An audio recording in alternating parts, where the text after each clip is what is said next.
Spotlight California. I'm Colleen Bell, and we have with us actor and producer Jason George.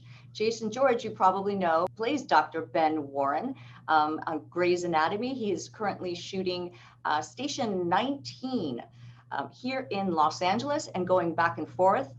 We're so excited to have you here today, Jason. Thanks so much for joining us. Oh, thanks for having me. It's my pleasure. Great. So tell us, you just wrapped season 4 of Station 19. Tell us what that's all about. Yes, I mean, season 4 of Station 19, we finished up in, it was great. I mean, what was fun about it was Grey's Anatomy, Station 19. Anybody who watches those shows know that at the heart of each of those shows is the adopted family you create as you grow older. You know, you find your people, you collect your people, and they're your family. So we ended on a wedding, which was kind of not only really fun for the fans. I think they really enjoyed seeing the wedding happen between two of our characters, one of whom is also from Grey's Anatomy, who spun off onto our show just this past season. But also, it's super fun for us to cast because it means that basically we're having a party for our last day of shooting. So we're just going off, and it's ridiculous, which makes it the one person I feel bad for. There's like about 3 people I feel bad for is the assistant director, the first AD, and the second AD, because they have to wrangle us because we're like cats normally anyway. But on the last day of shooting, when we're having a party scene, it's like, it's just impossible. It's, you know, but they love us. So we all got through it just fine. That sounds like good fun. Congratulations. Congratulations on that. And a big announcement today about the next season. Is that correct? Yep. Season 5 of Station 19 and season 18 of Grey's Anatomy are going to be coming at you September 30th. September 30th, we're going to be coming back, and can't wait. I think we start shooting the first week of August. I think we'll get back on set, and so I'm looking forward to it. Emails are starting to get exchanged. Everybody's starting to come out of their, you know, look, we've had 16 months of a pandemic, and so everybody was so looking forward to this this hiatus, you know, this break, you know, to not have to get tested 3 times a week and not have to wear a mask and shield all day. But that said, we love work, so we're kind of all itching to get back to it. So everybody's starting to email and text each other and say, "Hey, how was your summer break?" You know, it feels like high school in so many ways. But we're about to get back to work. Yeah, that's great. I know, you know, actors, you work very hard, so you do look forward to those breaks. And then, as you mentioned, you compound that with all of the safety protocols and procedures and testing, the coordination of that.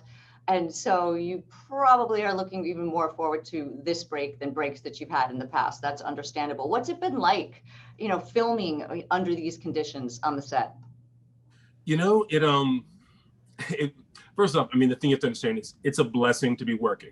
You know, I mean, I have so many friends in the industry who their show they were on went south because it costs, you know, hundreds of thousands of dollars, close to $1 million to provide all of the, you know, the personal protective equipment, all of the testing, so much that, you know, so there were shows that just didn't, you know, they were supposed to be coming back and ended up not coming back because of all the additional costs. We were blessed to actually still be coming back. I have so many friends who aren't in our industry at all, whose work was really interrupted and had problems. So the fact that we were working was an absolute blessing. That said, it's hard.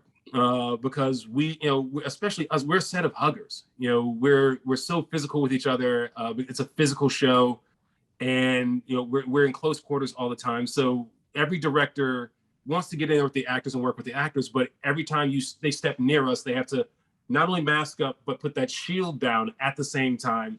No touching, 6 feet apart, and so it took a bit of getting used to. It took a little bit of time for everybody to get used to, but once we got used to it, you get into a groove and you make it work for you. Yeah, absolutely. I've spent enough time on a production set to know that having to have that with physical distance and the PPE in place and on it probably felt pretty unnatural and is counterintuitive to have to separate yourself physically for so much of the time. But again, necessary at this moment. We'll all look forward to, I'm sure you will look forward to the time when that won't be required as we move forward. But yes, like you said, you know, people want to work, and those were the conditions that you needed to be met in order to be working.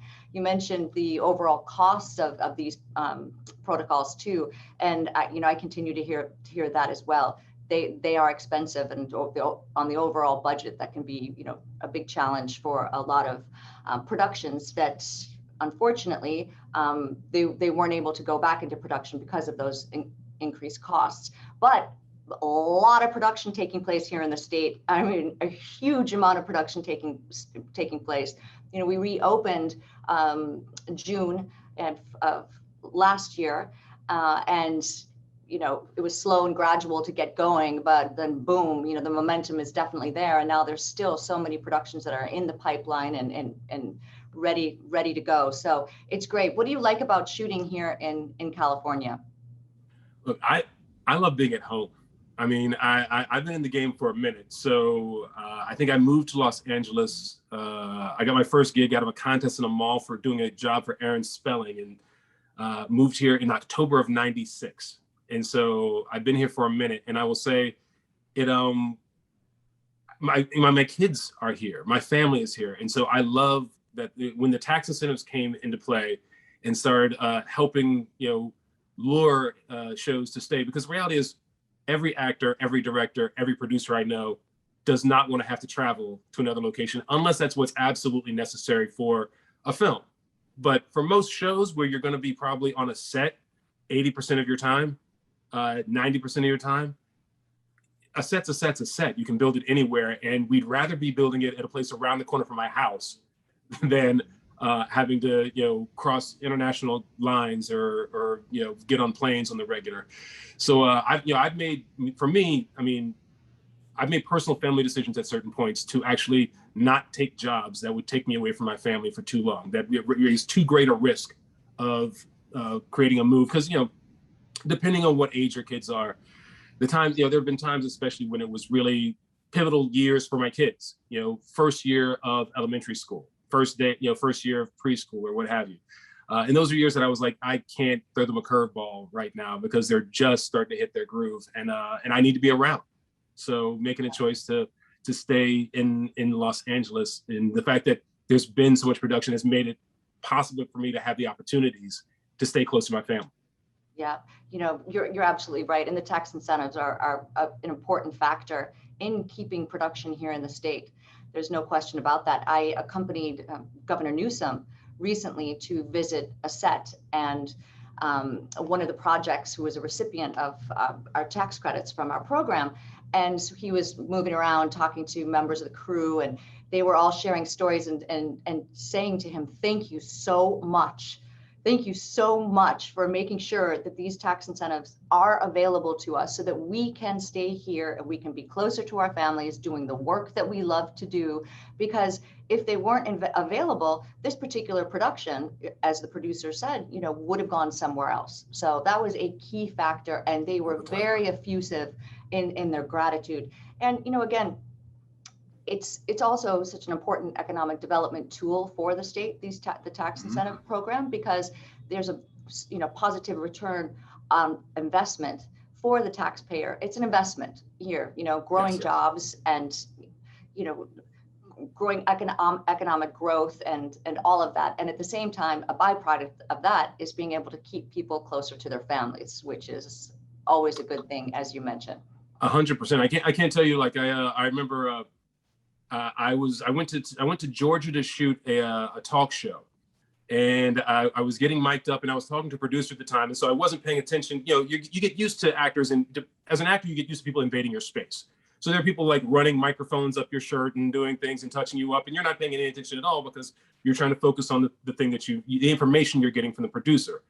And after a moment, I finally realized that the man who's been running his hands up my shirt was a friend of mine that was a sound guy on a sitcom I'd done, like, you know, 5-7 years before. I was like, hey, what are you doing here? We were catching up. And he said, I had to go with the work. Now, this is a while ago. This is before the tax incentives started coming back into the state. And he said I had to chase the work down. And he had moved to Georgia because he thought that's where the work was. And so I was just so thankful when the tax incentives came back in play, and I saw friends coming back and he said, you know what, I'm working more in Los Angeles. So I'm pretty thankful about that. I mean, everybody's got a million stories about that if you talk to anyone in the industry. It's definitely been a godsend to, you know, keep the work in Los Angeles. And by the way, not for nothing, Georgia's now gotten a huge, they've managed to build the infrastructure and the workforce to do what we do.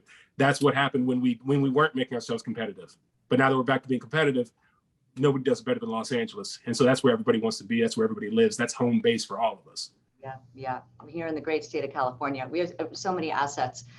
One being the tax credit program, but the depth of our workforce, the skill of our crew, concentration of talent, our beautiful topography, weather, equipment, technology, innovation. It really is all here. And so, so many exciting things taking place. And we do have to continue to always think about how do we improve our competitiveness. Everybody's sort of in the game of wanting to lure production because it's big business. And it's taking place not just in other states here in the United States, but also in other cities around the world.